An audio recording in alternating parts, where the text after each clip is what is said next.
Oui, on peut démarrer? C'est bon, on démarre. Je disais qu'on peut démarrer. Bon. Erev Tov à tous.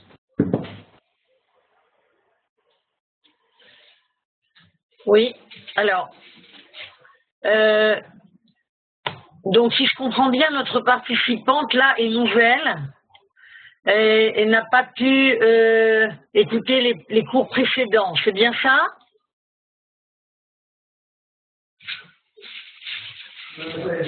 Si. Si, j'ai écouté le premier cours.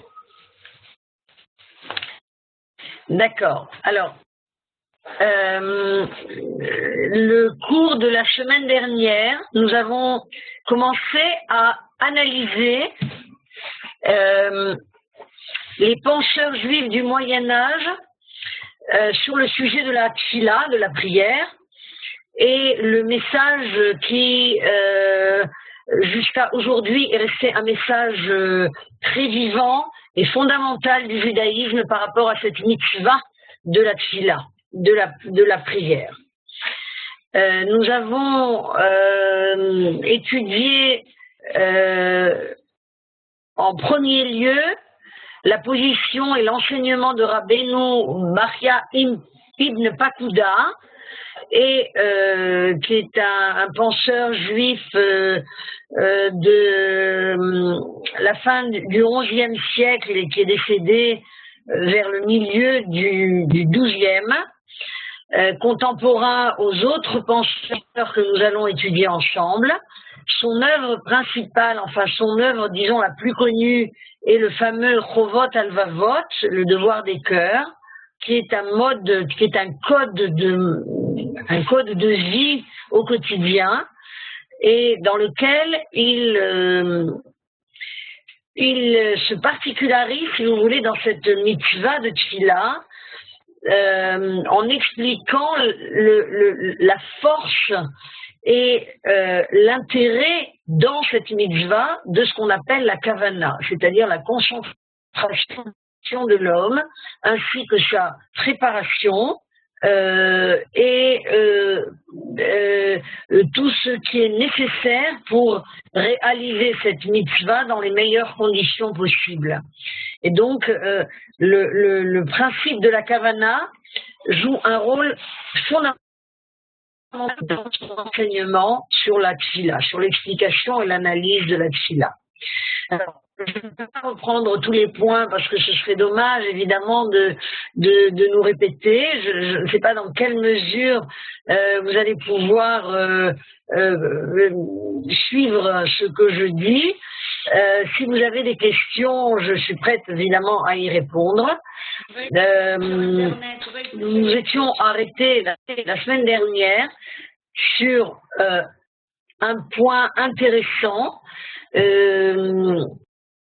qui tourne au sujet du nusach de la tfila, c'est-à-dire de la formulation, du rite de la tfila, qui est aujourd'hui fixe, et nos chachamim ont insisté sur l'importance justement de fixer la formulation, le texte de la tfila, et de ne pas improviser ce texte chaque fois qu'un mitpalel, une personne qui prie, décide de réaliser, d'accomplir cette mitzvah selon son bon vouloir.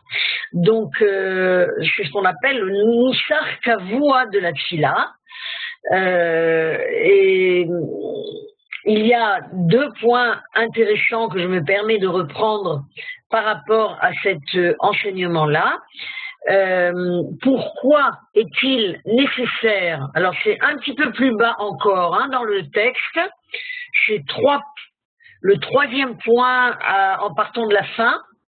Voilà, Chazal nisru et atfila benusach kavua almenat limnoa tifzoret amachshava, afin d'éviter l'éparpillement de la pensée ou les saillés à la Adam, et pour aider l'homme, les chaven ou les itrakez betfilato, c'est-à-dire diriger et se concentrer dans sa tfila.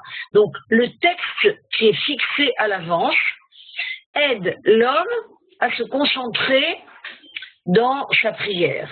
Et nous avons un petit peu développé cet argument, si vous voulez. Nous avons développé un petit peu cet argument en expliquant que si un homme accomplit la mitzvah uniquement selon sa spontanéité et selon son humeur du jour, selon son état moral, psychique, etc., selon les événements qu'il vit au même moment, nous risquons de manquer dans la réalisation de cette mitzvah. C'est la raison pour laquelle c'est extrêmement important de se concentrer sur un texte et de lire des mots qui sont déjà fixés, déjà préparés, déjà prévus.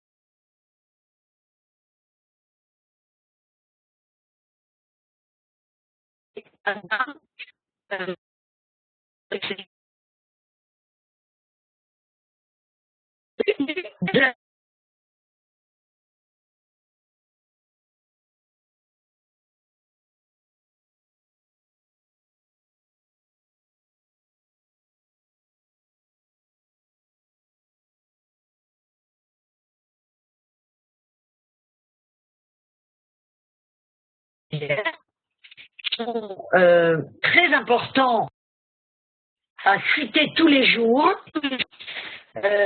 étant donné qu'ils ont ils tribuent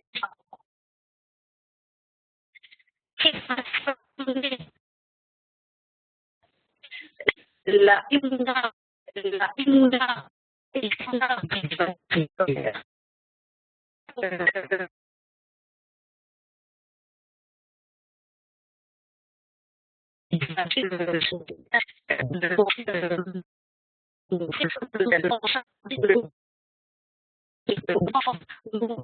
nous demandions au Mitpalel, celui qui prie, de composer sa tfila lui-même tous les jours,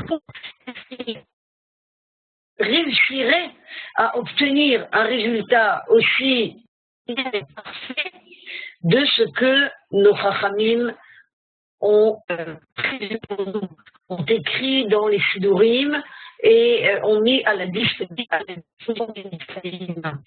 Donc, même en se travaillant, en investissant, en s'investissant dans la composition, dans l'écriture des tfilotes, selon notre propre état psychique, on n'arriverait jamais à obtenir le même résultat que dans ce Nisouar Kavoua qui a été fixé par les Chachamim. Et donc, c'est extrêmement important de respecter cet élément de base dans la récitation de la tfila quotidienne. L'avant-dernier point, Chova lomar et atfila bedibour, lamrot eyota avoda shebalev, ki amirat amilim mesayat la'adam lechaven ou lechaven. Alors nous reprenons le même objectif, qui est de se concentrer et de diriger cette tfila dans le but recherché, les chaven ou les itrakesh. Et cette fois-ci, le Chovot utilise comme élément, comme argument complémentaire, l'obligation de parler, de prononcer les mots. Bedibour, Chova, c'est une obligation de dire dans la tfila les mots que nous lisons. Et pas seulement de se contenter de les lire des yeux. Il faut prononcer les mots. Il faut les entendre. Il faut que nous puissions entendre notre propre voix au moment où nous récitons cette tfila. Une tfila qui est une lecture des yeux est insuffisante pour encore une fois, atteindre l'objectif dans l'accomplissement de cette mitzvah. Sinon, même si nous disons que c'est avoda chez Baler, c'est-à-dire le travail du cœur, donc comme nous l'avons déjà expliqué, la parole est indispensable. Et cette parole devient le support de notre pensée qui passe par le cœur. Et c'est cet acte précis qui aide l'homme à se concentrer sur ce qu'il est en train de dire. Est-ce que c'est suffisamment clair? Je n'ai pas de réponse. Le dernier point. Vous n'entendez pas? C'est très clair, je disais. Bon, d'accord. Alors, le dernier point, le dernier élément qui est enseigné ici, Adam Sarich le Achin Atzmo Likrat Atshila. La manière, Haderer, c'est la manière par laquelle l'homme doit se préparer à la rencontre donc de cette fille-là. Cette manière, en quoi consiste-t-elle? Nous avons cité au cours précédent aussi justement l'exemple bien célèbre du Harizal, qui était des heures entières à préparer cette fille-là, et cette préparation était parfois même plus longue que le moment même de la mitzvah. De l'auteur du devoir du cœur, est plus importante même que la tfila. C'est elle qui garantit l'accomplissement parfait de la tfila. Alors, en quoi consiste-t-elle? Eh bien,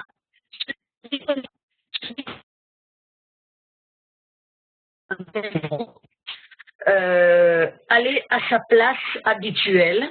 Celui qui a l'habitude de prier en minyan doit aller rejoindre son minyan. Celui qui a l'habitude de prier à une certaine place doit se mettre à cette place.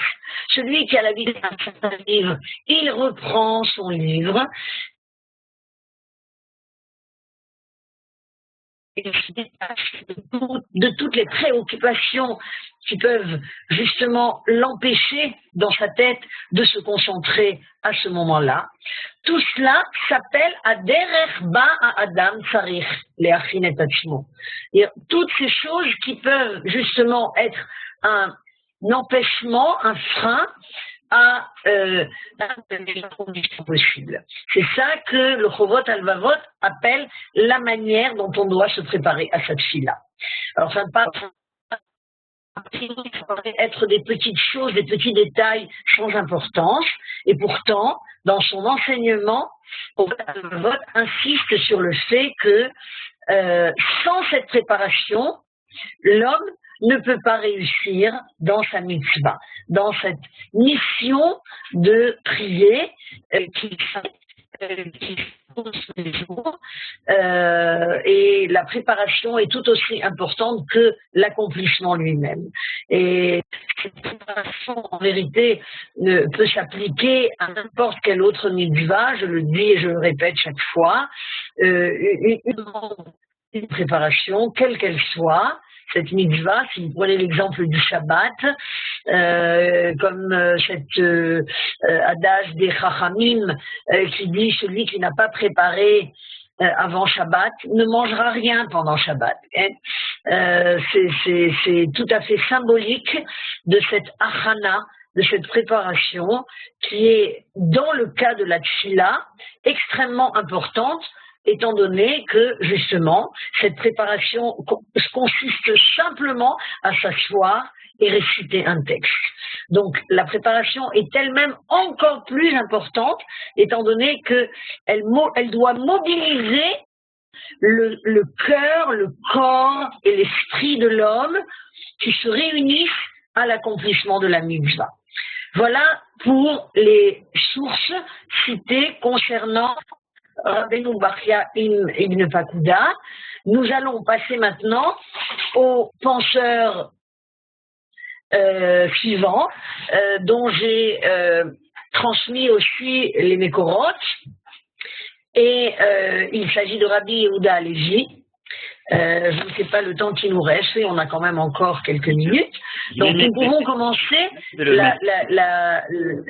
Si c'était possible, Johan, d'avoir cette feuille concernant, à moins que Madame Lassman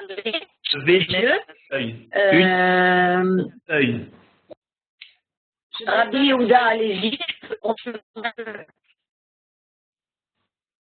Non. Vous l'avez? C'est pas grave, j'entends. Bien.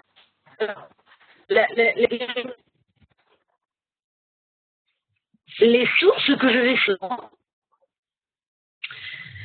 sont tirées du fameux Sefer Rabbi Yehuda Halevi a écrit, qui est une œuvre fantastique par tous les Gdolim, par tous les grands de toutes les époques, depuis Rabbi Yehuda Halevi lui-même, qui est à peu près contemporain au Chovot Alvavot, à Rabbeinu Bachya Ibn Pakuda. Il est même décédé avant lui, et si je ne me trompe. Et Rabbi Yehuda Halevi, qui est avant tout un poète, a écrit sur le thème de la centralité du peuple juif et de la différence qui existe entre le peuple juif et les autres peuples. Voilà, nous avons le texte magnifique, et de la différence qui est la religion juive, entre la religion juive et les autres religions. Et vous savez qu'il a écrit donc une œuvre qui s'appelle le Sefer Akuzari, qui met en présence le roi des Khazars, qui se serait donc converti au judaïsme, ainsi que tout le peuple, tout son peuple avec lui, toute sa tribu, tout son peuple avec lui. Et dans cette œuvre fondamentale, qui tourne tout entière autour de la spécificité du peuple juif, il y a différents chapitres, dont un sur lequel le Rabbi Yehuda Halevi a écrit justement à propos de la Tfila, dans le 3e Mahamar, dans son 3e extrêmement intéressant. Alors, on va se concentrer là-dessus. Le premier enseignement qu'il donne est le suivant. Théour me'afyené de mouto shel Adam Hashalem, achassid, chez Ikaram, Nitsul, Kol Kochotav, Chushav, ou Retsonotav, Leshem, Avodat Hashem. Alors, il y a d'abord un principe de base. Avant de nous concentrer sur le thème de la Tfila lui-même, Rabbi Yehuda Halevi décrit la personnalité de ce qu'il appelle le chassid, c'est-à-dire l'homme pieux, selon certains repères, si vous voulez. Et le principe de base qui permet d'identifier ou de reconnaître un chassid, quels sont-ils? Quel est le principe de base? Comment est-ce qu'on reconnaît un chassid, donc un homme pieux, qui est un homme shalem, c'est-à-dire on dirait presque un homme parfait par rapport à sa avodat Hashem? C'est premièrement un homme qui sait l'enatzel kol kochotav, c'est-à-dire exploiter toutes les forces qui sont en lui. Chushav, tous ses sens, retsonotav, toutes ses volontés, dans un seul but, celui de servir Dieu. Donc, exploitation de toutes ses forces, de tous ses sens, et de toutes ses volontés. Uniquement, donc, on focalise, on se concentre sur la Avodat Hashem. Comment servir Dieu en utilisant toutes les forces qui sont en nous. Ça, c'est le principe de base. C'est comme ça que l'on peut définir un chassid, un homme pieux. Maintenant, spécifiquement par rapport à la tfila, par rapport à la mitzvah de tfila, le chassid, alors je passe au deuxième point, chassid menatzel et kol kochotav leshem kavanam lea bizman atfila. Le chassid utilise ou exploite toutes ses forces pour pouvoir se concentrer pleinement au moment de la tfila. Maintenant, que signifie exactement concentrer ses forces? Alors, il y a une chose intéressante que j'oublie de vous citer au passage, mais qui est quand même importante, qu'il est important de mentionner ici. Lorsque le roi Khazar s'adresse au rabbin, et qui est là pour justement lui expliquer la différence qui existe entre le peuple juif et les autres peuples, ainsi que la émouna du peuple juif, il lui dit, qu'est-ce que c'est un homme, comment tu définis un homme parfait par rapport à la Avodat Hashem, par rapport au service divin. Et voilà que le Rav lui répond en lui disant, en comparant le chassid à un homme qui est en fait cholette, c'est-à-dire un dirigeant. Le chassid, il est comme un moshel, plus exactement. Le terme qu'il utilise en hébreu est le terme de moshel, un dirigeant. Et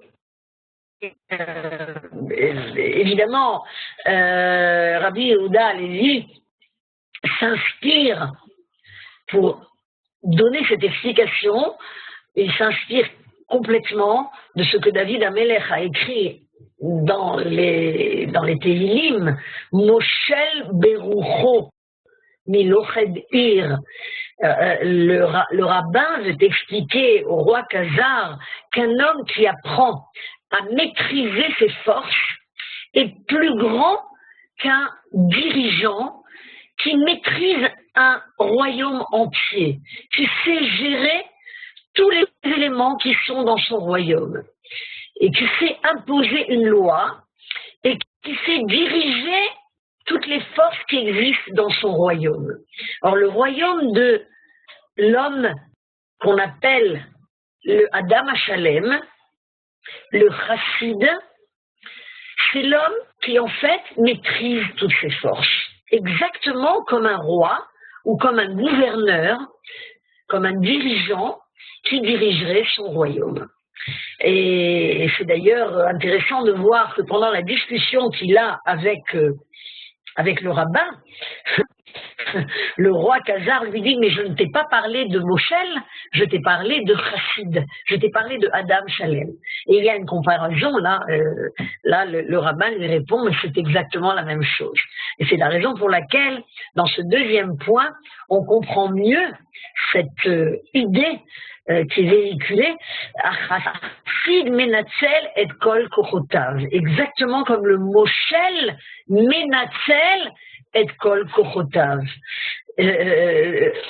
Dans notre corps, nous devons apprendre à maîtriser toutes les forces, tous nos sens, uniquement dans la réalisation de cette mitzvah. Et une fois de plus, alors ici nous retrouvons, si vous voulez, un petit peu la même idée qui a été développée dans le Chovot Halvavot, qui consiste à se concentrer sur la mitzvah que nous sommes en train de réaliser. Troisième point, on va être obligé de terminer avec celle-là, je pense, avec celui-là. Atfila una hamarkiv hamerkazi be'avodat Hashem shel hachassid. Alors ici, il y a aussi une idée intéressante que Rabbi Yehuda Halevi explique. pour l'homme pieux, la tfila est une composante essentielle, centrale de la Avodat Hashem. C'est-à-dire que dans sa Avodat Hashem, l'homme a besoin de prier. C'est un élément essentiel de sa Avodat Hashem. Il ne peut pas se contenter de servir Dieu seulement en pratiquant le Shabbat ou en mangeant kasher. Il a besoin de prier. Et c'est dans le point suivant d'ailleurs qu'il explique en quoi cette centralité de la tfila dans la Avodat Hashem prend sa place, s'exprime. Comment exactement, je me permets de rajouter le point suivant directement, parce que on ne peut pas l'un sans l'autre en fait. Comment on dit que c'est un markiv merkazi, comment c'est un élément essentiel, une composante essentielle de la Avodat Hashem?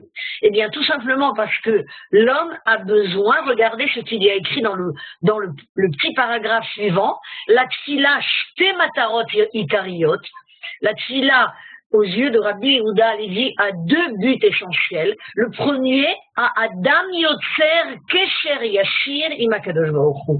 L'homme a besoin d'établir un lien direct avec son Créateur, avec le Saint béni soit-il, avec HaKadosh Baruch Hu. Ce lien-là, l'homme le recherche, l'homme en a besoin. Et il se connecte avec Dieu au moment de la tfila. Cette connexion va être une nécessité absolue pour lui. Nous allons expliquer par la suite, nous allons plus loin dans notre analyse, nous allons arriver justement à cela.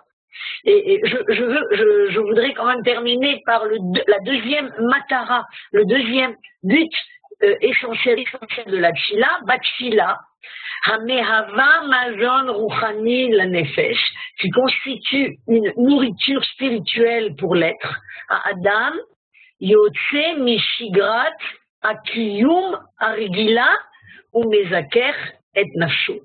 L'homme sort de la routine d'existence normale de sa vie et purifie son être. Pourquoi l'homme a-t-il besoin de se connecter et d'établir cette connexion, ce lien direct avec Dieu? Parce que c'est en établissant ce lien qu'il nourrit son être, qu'il construit son être tous les jours, qu'il recharge en quelque sorte les batteries spirituelles qui vont lui permettre de se maintenir. C'est ça le kiyum, qu'on appelle ici le kiyum.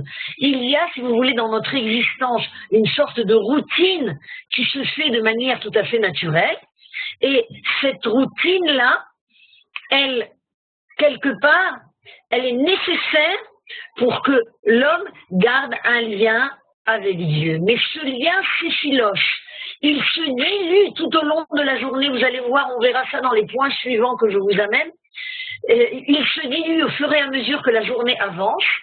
Et c'est seulement lorsque l'homme va se reconnecter avec Dieu et rétablir le lien avec lui qu'il va pouvoir rafraîchir en quelque sorte ce kiyum, cette existence et le contenu de cette existence, le contenu spirituel évidemment de cette existence, qui est en même temps un contenu physique. Le support de sa vie, c'est d'abord un maintien physique de ce qu'il est.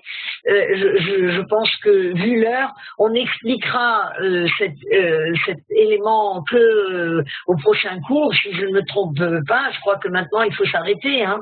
Il est 9 heures. Je préfère ne pas entamer l'analyse, le point d'analyse suivant. Est-ce que vous avez quand même des questions ou pas? D'abord, je voulais vous remercier d'avoir fait un cours pour moi. Vous m'entendez?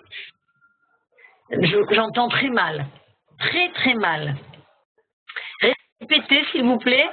Non, je voulais juste vous remercier déjà d'avoir fait un cours privé pour moi. Ah, ben c'est... un homme égale un monde. Alors, c'est privé, mais c'est en même temps grandiose. C'est magnifique. Et moi, ça m'aide beaucoup d'avoir entendu ça parce que je me suis inscrite à votre cours justement parce que j'ai beaucoup de problèmes avec la prière. Et Le peu que j'ai entendu, parce que j'ai ouvert mon ordinateur tard aujourd'hui, la demi-heure que j'ai eue avec vous, vraiment, ça m'a déjà beaucoup apporté. C'est magnifique.